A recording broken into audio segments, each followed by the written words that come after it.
নমস্কার বন্ধুরা, কাপলকা রান্নাবান্না চ্যানেলে আপনাকে স্বাগতম। আশা করছি আপনারা সবাই ভালো আছেন। আমার আজকের রেসিপি গাজরের হালুয়া। গাজরের হালুয়া বানানোর জন্য নিয়ে নিয়েছি 500 গ্রাম গাজর। গাজরগুলোকে ভালো করে ধুয়ে নিয়েছি। এবার গাজরের সামনের দিকটা ফেলে দেব। এক এক করে সবগুলো গাজরের খোসা ছাড়িয়ে নিয়েছি। আমি ছোট গ্রেটারের সাহায্যে গ্রেট করেছি। আপনারা চাইলে বড় গ্রেটার দিয়েও গ্রেট করে নিতে পারেন। গাজরগুলো গ্রেট করা হয়ে গেছে, এবার তুলে নেব।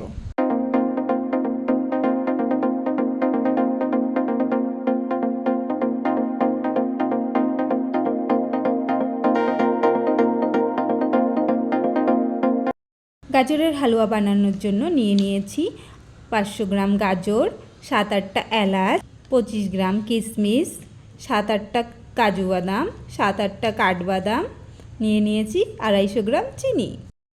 এবার কাঠবাদামগুলোকে ছোট করে কেটে নেব। কাজুগুলোকেও কেটে নেওয়া হয়ে গেছে। 700 ml দুধ নিয়ে নিয়েছি। এবার এটাকে ভালো করে জাল দিয়ে নেব। এবার একটা কড়াই নিয়ে নিয়েছি। কড়াই গরম হয়ে গেছে, এবার দিয়ে দেব 1 টিস্পুন ঘি। ঘিটাকে নেড়ে চেড়ে নিয়ে আগে থেকে গ্রেট করা গাজরগুলো দিয়ে দেব।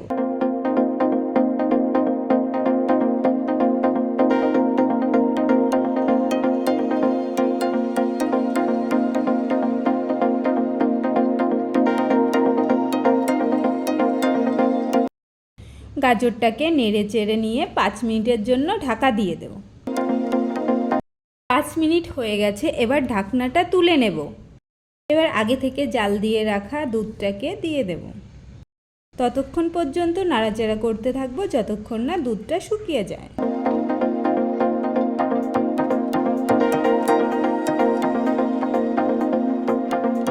দুধটা প্রায় শুকিয়ে এসেছে, এবার দিয়ে দেব চিনি।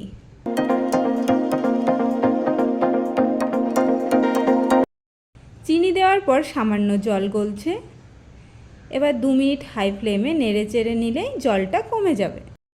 জলটা শুকিয়ে গেছে, এবার আমি দিয়ে দেব এলাচ গুঁড়ো।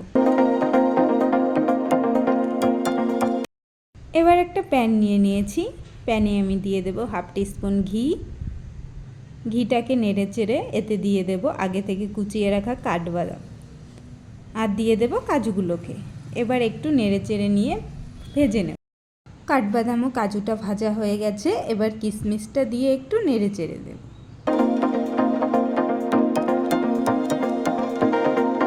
ফ্রুটগুলো ভাজা হয়ে গেছে, এবার আমি গাজরের হালুয়ার মধ্যে এটাকে মিশিয়ে দেব।